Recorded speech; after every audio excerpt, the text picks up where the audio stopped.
თავი 26.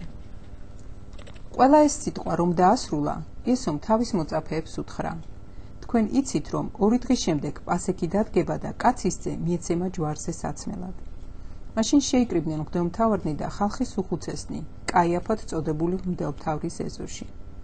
მოითათბირეს, მზაკრულად შეებყროთ იესო და მოეკლათ, მაგრამ ამბობდნენ: დღესასწაულზე არა, ხალხში შფოთი არ ატყდესო.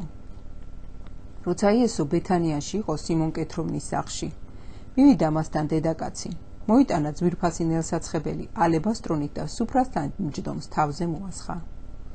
მოწაფეებმა რომ დაინახეს, ბრაზი მოუვიდათ და თქვეს: ასე ფუჭად რატომ დახარჯაო? ვინაიდან შეიძლებოდა ამ ნელსაცხებლის გაყიდვა კარგ ფასად და ღარიბებისათვის დარიგება. ხოლო იესო მიუხვდა და უთხრა მათ: რატომ აწბილებთ ამ დედაკაცს? მან ხომ კეთილი საქმე გამიკეთა. ვინაიდან ღარიბნი მუდამ თქვენთან ყავთ, მე კი მუდამ არ გეყოლებით. ეს ნალსაცხებელი რომ დაასხა ჩემს სხეულს, მე მომამზადა. ჭეშმარიტად გეუბნებით თქვენ, სადაც კი იქ ადაგებენ ამ სახარებას მთელ წუთის სოფელში, იტყვიან, რაც მან გააკეთა, მისცავე მოსაგონებლად. მაშინ ერთი მ-12 იუდა ისკარიოტელად წოდებული წავიდა მღვდელმთავრებთან. კითხა: რას მომცემთ რომ გადმოგცეთ იგი? მიუწონეს მას 30 ვერცხლი. მას აქეთ ეძებდა მარჯვე შემთხვევას, რომ გაეცა იგი. ფუარობის პირველ დღესვე მივიდნენ მოწაფეები იესოსთან და უთხრეს მას: სად გინდა რომ მოგიმზადოთ საჭმელად პასექი? მან უთხრა: წადით ქალაქში ამადა ამ კაცთან და უთხარით, ასე ამბობს თქო მოძღვარი, ჩემი ჟამი მოახლოებულია, შენთან დავიყენებ პასექს ჩემს მოწაფეებთან ერთად. მოწაფეებიც ისე მოიქცნენ, როგორც იესომ უბრძანა და მოამზადეს პასექი. რომ მოსაღამოვდა, დაჯდა 12 მოწაფესთან ერთად. როცა ისინი ჭამდნენ, თქვა: ჭეშმარიტად გეუბნებით თქვენ, ერთი თქვენგანი გამცემს. ისინი ძალიან შეწუხდნენ და ყველამ სათითაოდ დაუწყო კითხვა: მე ხომ არა უფალო? ხოლო მან უთხრა მათ პასუხად: ვინც ჩემთან ხელს ამოაწებს ჯამში, ის გამცემს. კაცისძე კი მიდის, როგორც დაწერილია მასზე, მაგრამ ვაი იმ კაცს, ვის მიერაც გაიცემა ძე კაცისა. უჯობდა იმ კაცს არ დაბადებულიყო. იუდამ, რომელმაც იგი გასცა, პასუხად მიიგო: მე ხომ არა რაბი? შენ თქვი, უთხრა მას. როცა ისინი ჭამდნენ, აიღო იესომ პური, აკურთხა, გატეხა, მისცა მოწაფეებს და თქვა: აიღეთ, ჭამეთ, ეს ჩემი სხეულია. აიღო სასმისი, მადლი შესწირა, მისცა მათ და უთხრა: ყველამ შესვით აქედან, ვინაიდან ეს არის ჩემი სისხლი, ახალი აღთქმისა, მრავალთათვის დაღვრილი ცოდვათა მისატევებლად. მე გეუბნებით, ამიერიდან აღარ შევსვამ ამ ვაზის ნაყოფისაგან იმ დღემდე, როცა თქვენთან ერთად შევსვამ ახალს მამა ჩემის სასუფეველში. იგალობეს და გასწიეს ზეთისხილის მთისკენ. მაშინ უთხრა მათ იესომ: თქვენ ყველანი ცდუნდებით ამაღამ ჩემს გამო, ვინაიდან დაწერილია: დავცემ წყემს და გაიფანტებიან სამწყსოს ცხვრები. ხოლო ჩემი აღდგომის შემდეგ თქვენ გაგიძღვებით წინ გალილეაში. მიუგო პეტრემ მას პასუხად: ყველანი რომ ცდუნდნენ შენს გამო, მე არასოდეს არ ვცდუნდები. უთხრა მას იესომ: ჭეშმარიტად გეუბნები შენ, ამაღამ სანამ მამალი იყივლებდეს, სამჯერ უარ მყოფ მე. უთხრა მას პეტრემ: მოკვდები შენთან ერთად და არ უარყოფ. ასევე ამბობდა ყველა მოწაფე. მერე იესო მივიდა მათთან იმ ადგილზე, რომელსაც გეთსიმანია ჰქვია და უთხრა მოწაფეებს: აქ დასხედით, ვიდრე იქ წავიდოდე და ვილოცებდე. თან წაიყვანა პეტრე და ზებედეს ორივეძე. იწყო წუხილი და ურვა. მაშინ უთხრა მათ: სასიკვდილოდ არის დამწუხრებული ჩემი სული. იყავით აქ და იფხიზლეთ ჩემთან ერთად. ცოტა რომ გაიარა, პირქვე დაემხო, ლოცულობდა და ამბობდა: მამაო ჩემო, თუ შესაძლო ამარიდე ეს სასმისი, მაგრამ არა როგორც მე მსურს, არამედ როგორც შენ. მივიდა მოწაფეებთან და პოვა ისინი მძინარენი და უთხრა პეტრეს: ნუ თუ ვერ შესძელით, ერთ საათს გეფხიზლათ ჩემთან ერთად.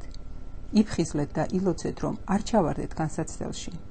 სული მხნია, ხორცი კი უძლური. მეორედაც წავიდა, ლოცულობდა და ამბობდა: მამაო ჩემო, თუ შეუძლებელია ამარიდო ეს სასმისი, რომ არ შევსვა იგი, იყოს შენინება. კვლავ მივიდა და ისე მძინარენი პოვა ისინი, ვინაიდან თვალები დამძიმებოდათ. მიატოვა ისინი, კვლავ წავიდა და მესამედ ილოცა. კვლავ იგივე სიტყვები წარმოთქვა. მაშინ მივიდა მოწაფეებთან და უთხრა მათ: თქვენ ისევ გძინავთ და ისვენებთ? აჰა, მოახლოვდა ჟამი და კაცის ძე მიეცემა ცოდვილებს ხელში. ადექით წავიდეთ, აჰა, მოახლოვდა ჩემი გამცემი.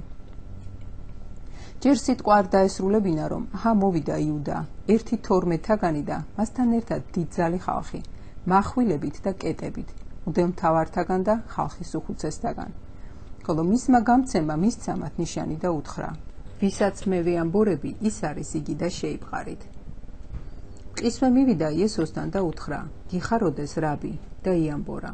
ხოლო იესომ უთხრა მას: რისთვის მოსულ ხარ მეგობარო? მაშინ მივიდნენ, ხელის ტაცეს იესოს და შეიპყრეს.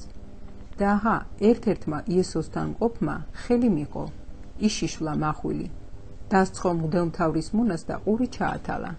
მაშინ იესომ უთხრა მას: თავის ადგილას ჩააბრუნე ეგ მახვილი, ვინაიდან ყველა მახვილის ამღები მახვილითვე დაიღუპება. იქნებ გონია არ შემეძლო შებევედრო მამაჩემს, რომ ახლავე მომგვაროს ანგელოზთა 12 ლეგიონი და უფრო მეტიც? აბა როგორ აღსრულდება წერილი, ეს რომ არ მოხდეს? მაშინ უთხრა იესომ იმ ხალხს: თითქოს ავაზაკის წინააღმდეგ მახვილებით და კეტებით გამოხვედით ჩემს შესაყრობად. ყოველი დღე ტაძარში ვიჯექი და ვასწავლიდი და არ შეგიპყრივართ მე. ყოველივე ეს მოხდა იმიტომ, რომ აღსრულდეს წინასწარმეტყველთა წერილები. მაშინ ყველა მოწაფე მიატოვა იგი და გაიქცა. იესოს შემპყრობლებმა კი წაიყვანეს იგი მღვდელმთავარ კაიაფასთან, სადაც თავი მოეყარათ მწიგნობრებსა და უხუცესებს. ხოლო პეტრე შორი ახლო მიყვებოდა მას მღვდელმთავრის ეზომდე. შევიდა შიგნით და მსახურებთან დაჯდა, რათა ენახა, რით დამთავრდებოდა ეს ამბავი. მღვდელმთავარნი და მთელი სინედრიონი ეძებდნენ სრულმოწმობას იესოს წინააღმდეგ, რათა სიკვდილით დაესაჯათ იგი და ვერ პოულობდნენ, თუმცა ბევრი სრულმოწმე მოდიოდა. ბოლოს მოვიდნენ ორნი და თქვეს: ეს ამბობდა, შემიძლია ღვთის ტაძარი დავანგრიო და 3 დღეში ავაშენო. მაშინ წამოდგა მღვდელმთავარი და უთხრა მას: არაფერს უპასუხებ, რასაც ესენი შენს წინააღმდეგ მოწმობენ. იესო დუმდა. მაშინ მღვდელმთავარმა უთხრა მას: ცოცხალ ღმერთს გაფიცებ, გითხარი, შენ ახარ ქრისტე ძე ღვთისა? უთხრა იესომ: შენ თქვი.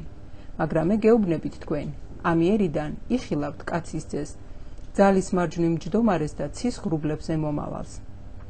მაშინ მღვდელმთავარმა შემოიხია სამოსელი და თქვა: მან გმო, რაღაც გვინდა მოწმენი? აჰა, ახლა გაიგონეთ გმობა. რას ფიქრობთ? ხოლო მათ მიუგეს პასუხად: სიკვდილის ღირსია. მაშინ დაუწყეს ფურთხება სახეში და ცემა. ზოგიერთნის ცილას აწნავდნენ, ეუბნებოდნენ: გვიწინასწარმეტყველე ქრისტე, ვინ დაგარტყაო? პეტრე კი იჯდა გარეთ. მივიდა მასთან ერთი მხევალი და უთხრა: შენც იესო გალილეველთან იყავი. მან კი უარყო ყველას წინაშე და თქვა: არ ვიცი რას ლაპარაკობ. როცა კარიბჭიდან გამოდიოდა, სხვამ დაინახა და უთხრა იქ მყოფთ: ესეც იესო ნაზორეველთან იყო. მან კი კვლავ უარყო ფიცით: არ ვიცნობო ამ კაცს. ცოტა ხნის შემდეგ მიუახლოვდნენ იქ მდგომნი და უთხრეს პეტრეს: ნამდვილად შენც მაგათქანი ხარ, ვინაიდან შენივე კილო გამხილებ შენ. მაშინ იწყო წყევლა და ფიცილი: არ ვიცნობო ამ კაცს და მყისვე იყივლა მამალმა. გაახსენდა პეტრეს იესოს ნათქვამი სიტყვა: სანამ მამალი იყივლებდეს, 3 ჯერ უარ მყოფო. გამოვიდა გარეთ და წარე დადირდა.